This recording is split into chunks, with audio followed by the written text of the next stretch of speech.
AP deputy CM Janasena అధినేత పవన్ కళ్యాణ్ పై తమిళనాడు పోలీసులు criminal case నమోదు చేశారు. బిఎన్ఎస్ చట్టంలోని పలు సెక్షన్ల కింద అన్నానగర్ పోలీసులు పవన్ కళ్యాణ్ సహా తమిళనాడు బీజేపీ మాజీ చీఫ్ అన్నామలై పైన కేసు పెట్టారు. అదే విధంగా సదస్సు నిర్వాహకులపై కేసు నమోదు చేశారు. మతం, ప్రాంతం ఆధారంగా విద్వేషాలు రెచ్చగొట్టేలా ప్రసంగం చేశారని పోలీసులు పేర్కొన్నారు. గత నెలలో మదురై జిల్లాలో మురుగన్ భక్తుల మానాడు నిర్వహించారు. దీనికి పవన్ కళ్యాణ్ ను ఆహ్వానించారు. ఈ కార్యక్రమాన్ని ఆర్ఎస్ఎస్ నేతృత్వంలో మురుగన్ భక్త సమాజం వేడుకగా నిర్వహించారు. ఈ సమావేశంలోనే పవన్ ప్రసంగిస్తూ నాస్తికులపై కొన్ని వ్యాఖ్యలు చేశారు.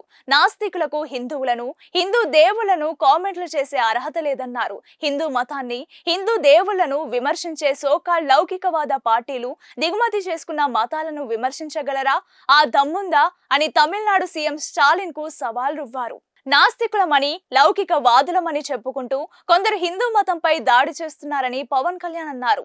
ఇలాంటి వారు ఎక్కడో అరబ్బు దేశాల నుంచి దిగుమతి అయిన మతాలను, వారి దేవుడిని విమర్శించే దమ్ముందా అని నిలదీశారు. హిందువులు ఎల్లప్పుడూ సహనంతో ఉంటారని, వారు సహనమే పాటిస్తారని పవన్ అన్నారు. వారంతా ఏకమైతే నాస్తికులు దేశం వదిలి పోవాల్సిందేనని పరోక్షంగా సీఎం స్టాలిన్ పై తీవ్ర విమర్శలు చేశారు. ఈ వ్యాఖ్యలు కులాలు, మతాల మధ్య మంట పెట్టేవిగా ఉన్నాయని పేర్కొంటూ అడ్వకేట్ వాంచినాథన్ పోలీసులకు ఫిర్యాదు చేశారు. దీంతో పోలీసులు పవన్ పై కేసు నమోదు చేశారు. ఇదిలా ఉంటే బీజేపీ ఏపీ శాఖ ఇలా కేసు నమోదు చేయడాన్ని తీవ్రంగా తప్పుబట్టింది.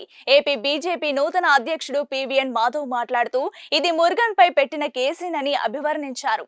పవన్ కళ్యాణ్ బీజేపీ నేతలపై తమిళనాడులో కేసు పెట్టడం మురుగన్ పై దాడిగా భావిస్తామన్నారు. రాబోయే తమిళనాడు ఎన్నికల్లో డీఎంకే ఓటమి తథ్యమని చెప్పారు. అది విషయం.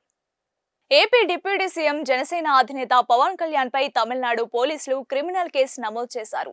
బిఎన్ఎస్ చట్టంలోని పలు సెక్షన్ల కింద అన్నానగర్ పోలీసులు పవన్ కళ్యాణ్ సహా తమిళనాడు బీజేపీ మాజీ చీఫ్ అన్నామలై పైన కేసు పెట్టారు. అదే విధంగా సదస్సు నిర్వాహకులపై కేసు నమోదు చేశారు. మతం, ప్రాంతం ఆధారంగా విద్వేషాలు రెచ్చగొట్టేలా ప్రసంగం చేశారని పోలీసులు పేర్కొన్నారు.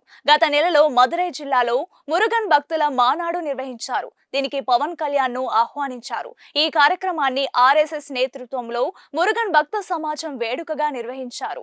ఈ సమావేశంలోనే పవన్ ప్రసంగిస్తూ నాస్తికులపై కొన్ని వ్యాఖ్యలు చేశారు.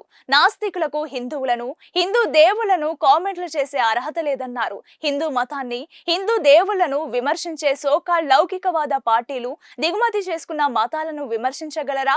ఆ దమ్ముందా అని తమిళనాడు సీఎం స్టాలిన్ కు సవాల్ రువ్వారు. నాస్తికులమని, లౌకిక వాదులమని చెప్పుకుంటూ కొందరు హిందూ మతంపై దాడి చేస్తున్నారని పవన్ కళ్యాణ్ అన్నారు. ఇలాంటి వారు ఎక్కడో అరబ్బు దేశాల నుంచి దిగుమతి అయిన మతాలను, వారి దేవుడిని విమర్శించే దమ్ముందా అని నిలదీశారు. హిందువులు ఎల్లప్పుడూ సహనంతో ఉంటారని, వారు సహనమే పాటిస్తారని పవన్ అన్నారు. వారంతా ఏకమైతే నాస్తికులు దేశం వదిలి పోవాల్సిందేనని పరోక్షంగా సీఎం స్టాలిన్ పై తీవ్ర విమర్శలు చేశారు.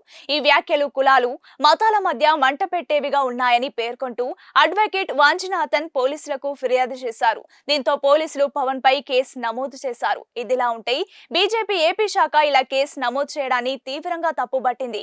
ఏపీ బీజేపీ నూతన అధ్యక్షుడు పివిఎన్ మాధవ్ మాట్లాడుతూ ఇది మురుగన్ పై పెట్టిన కేసేనని అభివర్ణించారు. పవన్ కళ్యాణ్ బీజేపీ నేతలపై తమిళనాడులో కేసు పెట్టడం మురుగన్ పై దాడిగా భావిస్తామన్నారు. రాబోయే తమిళనాడు ఎన్నికల్లో డీఎంకే ఓటమి తథ్యమని చెప్పారు. అది విషయం.